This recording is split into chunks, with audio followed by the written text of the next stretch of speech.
नाला था उसमें 20 को तो हमने बंद कर दिया है और 4 बाकी है।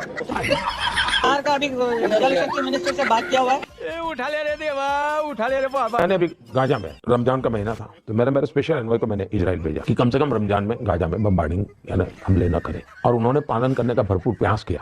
आखिर में 2-3 दिन लड़ाई हो गई। पत्रकारों का कहना है कि अब तक मणिपुर जाने की हिम्मत नहीं हुई और बात कर रहे हैं कि गाजा में जंग रुकवाई है। देश में विपक्षी दलों की दिक्कत क्या है? अभी बता है भाई, अभी बता है। विपक्षी दलों की दिक्कत आपने पूछा क्या है? विपक्षी दलों की दिक्कत विचारों की ये है कि उनके पास इतने पैसे नहीं है कि वो मीडिया को खरीद सके। हिंदू बजट जितने मुसलमान हैं, मुस्लिम बजट हिंदू विरोधी है। मुसलमानों सिर्फ मुसलमानों, मुस्लिम हिंदू के लिए इतना, मुसलमान के लिए इतना, सभी मुसलमानों को मुस्लिम आरक्षण। मैं जिस दिन हिंदू मुसलमान करूंगा ना, उस दिन मैं सार्वजनिक जीवन में रहने योग्य नहीं रहूंगा और मैं हिंदू मुसलमान नहीं करूंगा। ये मेरा संकल्प है। अरे बोलना कुछ तो बोल। भाजपा से कुछ गलती हो जाए इस सरकार से तो समझिए कोई नया एक्सपेरिमेंट है, वो गलती नहीं है। भाजपा का सदस्य अगर कोई भाजपा का सदस्यता ले लिया तो समझिए ईमानदारी का पुतला हो गया, वो सबसे ईमानदार आदमी हो गया। मुझे क्रेडिट नहीं चाहिए। जैसे भाजपा विरोधी मतलब देशद्रोही, तब जो भाजपा का विरोध करता है वो देशद्रोही है। भाजपा का नेता मतलब भाजपा का जो नेता है हिंदुत्व का ठेकेदार। क्या करे जा रहे हो यार? भाजपा पर इल्जाम, यानी भाजपा पर अगर कोई इल्जाम लगा रहे हैं इस पार्टी पर, इसका मतलब आप सनातन पर हमला कर रहे हैं। भाजपा का हारना, अगर भाजपा हार गया तो समझिए हिंदुत्व का पतन।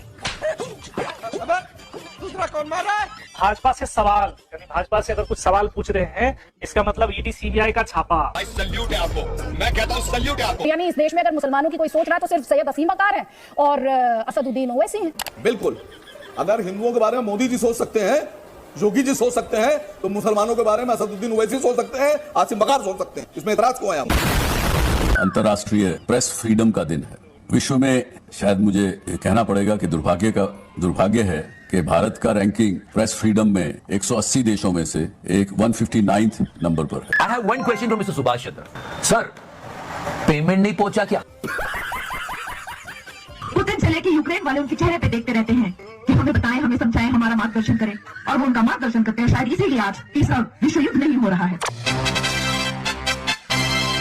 जितना ये बोलेगी उतना नुकसान हो जाएगा बीजेपी मोदी। मुझे क्रेडिट नहीं चाहिए। है भले ही नेता बन गया, भ्रष्टाचार पर आपकी राय क्या है? एकदम बिल्कुल भ्रष्टाचार खत्म होना चाहिए। एकदम इलेक्टोरल बॉन्ड पर राय क्या है? उसके बारे में तो हमने पढ़ाई नहीं किया, इलेक्टोरल बॉन्ड। अपडेट स्क्रीन पर बताया जा रहा है कि एक शख्स जो है वो पाकिस्तान को खुफिया जानकारी प्रोवाइड कर रहा था। Man arrested for sharing DRDO secrets to Pakistan ISI। Police ने शख्स को गिरफ्तार किया है। नाम निकल के आ रहा है प्रवीण मिश्रा, क्योंकि अगर ये नाम किसी दूसरे समुदाय से होता तो अभी हंगामा मच रहा होता और हैशटैग ट्रेंड कर रहा होता। बात तो सही है। और इस शख्स का नाम सुनने के बाद अंधक पतली गली से निकल लिए हैं। जी ममता बनर्जी क्यों चली गई वहां पर? अमित शाह और योगी जी के साथ डिनर पर क्यों बैठ गई जबकि उनके अध्यक्ष को बुलाया नहीं गया था? जबकि हिमाचल प्रदेश के मुख्यमंत्री भी वहां पर पहुंचे हुए थे, नीतीश कुमार भी पहुंचे हुए थे, जिनके साथ खिलखिलाती हुई तस्वीरें सामने आई जो बाइडेन और प्रधानमंत्री नरेंद्र मोदी की। तो ये तस्वीरें भी कांग्रेस पार्टी के नेताओं को क्यों चुभ रही हैं? आलोक शर्मा जी, आपके भी तो मुख्यमंत्री गए थे हिमाचल प्रदेश के। ये तो बहुत बड़ी चिरान है। एक दो बार और रिपीट करना हो तो आप कर सकते हैं। वैसे अब ज्यादा हो रहा है। आलोक शर्मा जी, मैं आपकी इज्जत करती हूँ, इसका मतलब ये कतई नहीं होगा कि आप इस तरह की टिप्पणी करेंगे। आलोक शर्मा जी, ये बहुत ज्यादा हो रहा है, बहुत ज्यादा हो रहा है। ओके, मुझे लगता है मीडिया के कुछ साथियों ने भी बहुत ज्यादा कर रखा है हमारे साथ, इसलिए भी हमें कहना पड़ता है। हमारे साथ भी बहुत ज्यादा हुआ है। हमारे प्रवक्ता आप ही के चैनल पर बैठते हुए अपनी जिंदगी को छोड़कर चले गए।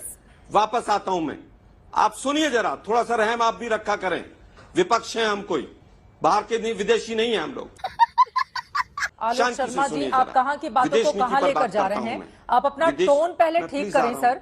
आप एक चैनल की एंकर से बात कर रहे हैं सर, ये तरीका नहीं होता है। आलोक शर्मा जी, मैं बहुत विनम्रता से बोल रही हूँ, मामला बहुत गंभीर है। हम तस्वीरें दिखा रहे हैं, जरा फुल फ्रेम में तस्वीरें दिखा दीजिए। आलोक जी को नहीं गई होंगी।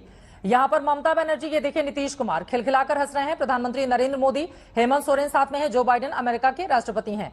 ममता बनर्जी दिखाई दे रही है, हेमंत सोरेन है, साथ में और भी नेता दिखाई दे रहे हैं। ममता बनर्जी अमित शाह और योगी आदित्यनाथ के साथ टेबल पर डिनर करने क्यों पहुंच गए, इसको लेकर अधीर रंजन चौधरी जी, आप ही के नेता सवाल पूछ रहे हैं। आलोक शर्मा जी, ये सवाल है।